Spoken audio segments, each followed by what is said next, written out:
Hey guys, welcome back to another episode of Who Are We? And today, let me hydrate real quick. Gotta hydrate, gotta get your nourishment. Yeah, suckle. Today we are talking about Floyd Norman. Roll that intro.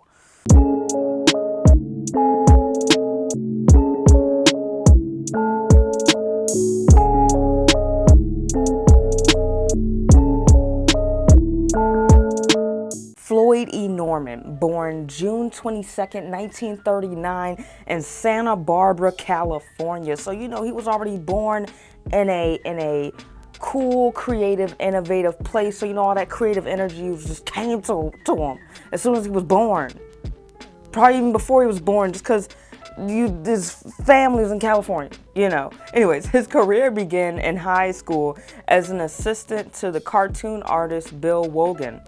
After assisting Bill Wogan in high school, Norman applied his skills at the Art Center College of Design in Los Angeles. In 1956, Norman was hired by Walt Disney Company, and Norman became the first African American artist to work at Disney for a long time as well.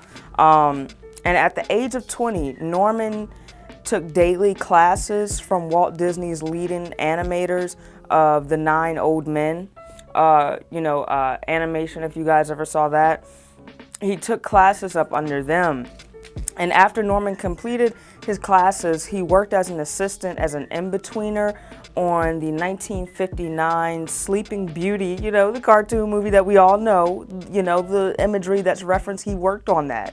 Not too long after that, Norman was drafted into the military to serve in the Korean War. However, his passion for animations and being a cartoon artist did not go anywhere, and I guess throughout that time while he was in the military, he really used that time to just build up on his visual creations and visual storytelling. So once he got back home, he was gonna come home like just full on, just creative energy. Once Norman finished his term in the military, he came back to Disney and was super happy to work on the new projects that would make a big, and when I say a big impact in the cartoon world, I mean a big impact in the way how we see cartoons today. The cartoons he worked on when he came back was 101 Dalmatians, the 1961 version, The Sword and Stone, the 1963, The Sword and the Stone, and as we all know, 1964, Mary Poppins. What? Oh my God. He worked on all these. And when Walt Disney himself watched Norman's work, he realized how brilliant Norman was with visual storytelling, and that is when Walt Disney was like, "Hey, I see you doing all this work over here. I like your visual storytelling. Why don't you come over here and work on Jungle Book, the legendary cartoon Jungle Book movie, which did have some racial undertones in it with those monkeys jiving and stuff, whatever they call it, skeepa-doppa-dooba-dobbin and jiving. But other than that, why don't you come over here and maybe tell these, show some visuals, animation stories, do your visual storytelling in this new film we're putting together called The Jungle Book Story. 1967's Jungle Book. Floyd Norman, his career really it keeps on going up and up and up and up and up. It is no ending to his visual storytelling, It seems like whatever he does, it just keeps on bringing him to the next level. Eventually, Norman would move on to creating his own film company after he did Jungle Book and had a lot of success after that. I guess he was like, okay, let me see what else I can do, like maybe more so on my own with my own business or something like that. And so that's when he created his own film company called Vignette Film Incorporated. And Norman's film company would have a lot of success, on his own, with him telling stories about African American history through schools. Like, like how schools used to show you like African American documentaries and history on VHS tapes and stuff. Like, he was one of the people that put a lot of those produced and put a lot of those documentaries together. Also he would create animations for Sesame Street, Fat Albert, Soul Train, the Soul Train animation in the early 70s. He did that. And when he came back to Disney, he worked on movies like Bed Knobs, Broomsticks, and 1973's Robin Hood. So it's like Disney was like his safe place. Like, whenever maybe something wouldn't fall through for him, or whenever he realized like, okay, I did what I need to do here, what do I do now? Like, I need to make some money from, stuff that I love to do. So let me go back to Disney, sit there, make some money while I'm figuring out what I want to do next. You know what I'm saying? And so that's what seems like Disney was for him. And while he was there, I don't even know if he even realized that he was being a part of history and creating history, being like the first black and one of the only black animators there during that time, and working on all these well-known, cartoon movies that we all grew up loving.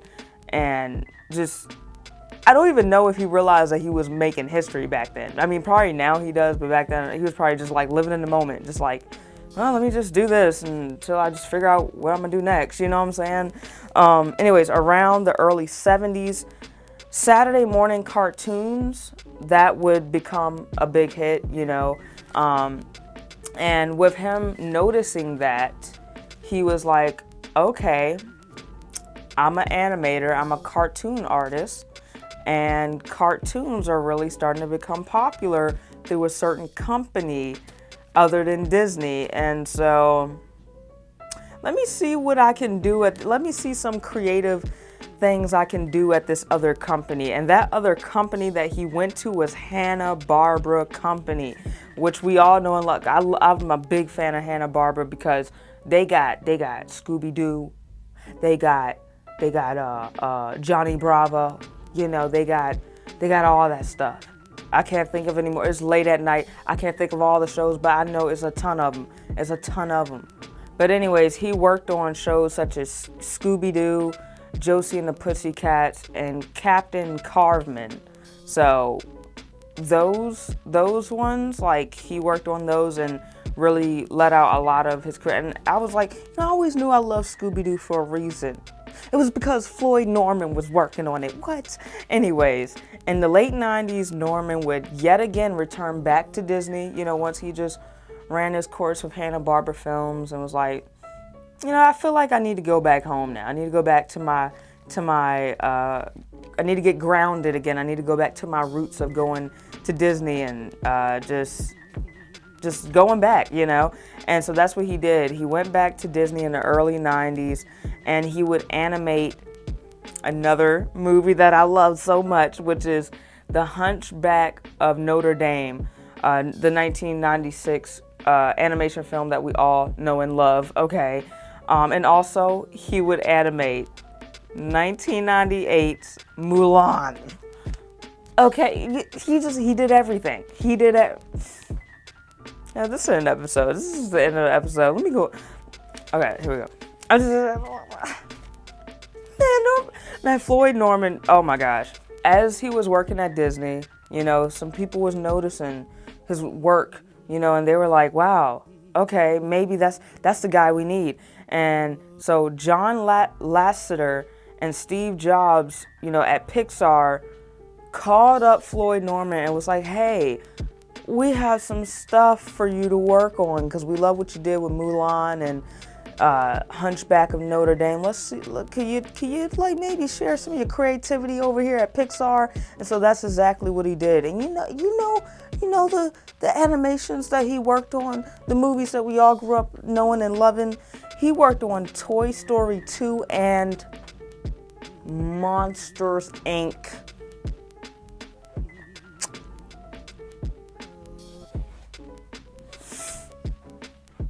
Monsters Inc. That's one of my favorites as a kid. Monsters Inc. I ain't know a black man was animating these, you know. See, I knew I resonated with that movie so much. Toy Story 2, yes, but Monsters ain't. Mr. Floyd Norman, thank you so much. Till this day, Floyd Norman is still doing a lot of animations, sharing his intellect, his creativity with the younger generation, giving advice on animations, cartoon artistry, all of that. And I mean, he still has a lot of that creative passion did not go away at all. It stayed with him his whole life, and that's what guided him. His whole life was like just his creative passion, for what he loved to do, and drawing, animating, cartoon artistry. Yeah, but Floyd Norman, thank you so much for all of the hard work, like that I didn't even know. I was like, bro, like, I was just expecting, I don't know why I was expecting him to be like, oh, like, yeah, he was at Disney in the early days. Oh, they probably ain't have him do much. Oh no, they had him do like a lot of the well-known movies and cartoon, like, and shows that we all know and love. Animated, majority of them. Oh man. Shout out to Floyd Norman. Shout out to you. Anyways, that's this episode. Thank you guys for watching. You could tell my voice is leaving me. I'm recording this at like 2 in the morning. But dang, it's almost 3 in the morning. But thank you guys for watching. And guys, go and check out my store, CatriceRootsProductions.com. Feel free to get some merch. Make sure to use the discount code CRP2000 for free shipping. And what else? Also, if you like to talk about history, or like to share knowledge on certain books or interviews or whatnot, and you just like to talk about philosophy and history and stuff like that, and just uplifting people as well, feel free to join my Discord. That'll be in the description down below as well. And guys, check it out. Check out. You see the jewelry. You see it, guys. I want to tell you, my cousin Sandra, she made these, and also the shark tooth necklace as well. If you guys like custom made jewelry, make sure to go and check out her company. I'm gonna have it on the screen right there for you guys. And any type of custom made jewelry, crystals, rocks, shark tooth necklaces, classic, like regular jewelry, like silver or gold, like she could do it all, and it's custom made. Like, man, this is way cooler than trying to go to a store buying jewelry. Instead, I can just like support my family members, and like they do it custom made, so that's even better, because sometimes I'm very particular about the type of things I want to wear, so make sure to go and check out her company, and I'll keep you guys updated on more of her company as well, with any updates on her website or anything like that. And yeah, thank you guys for watching, and I will see you guys in the next episode.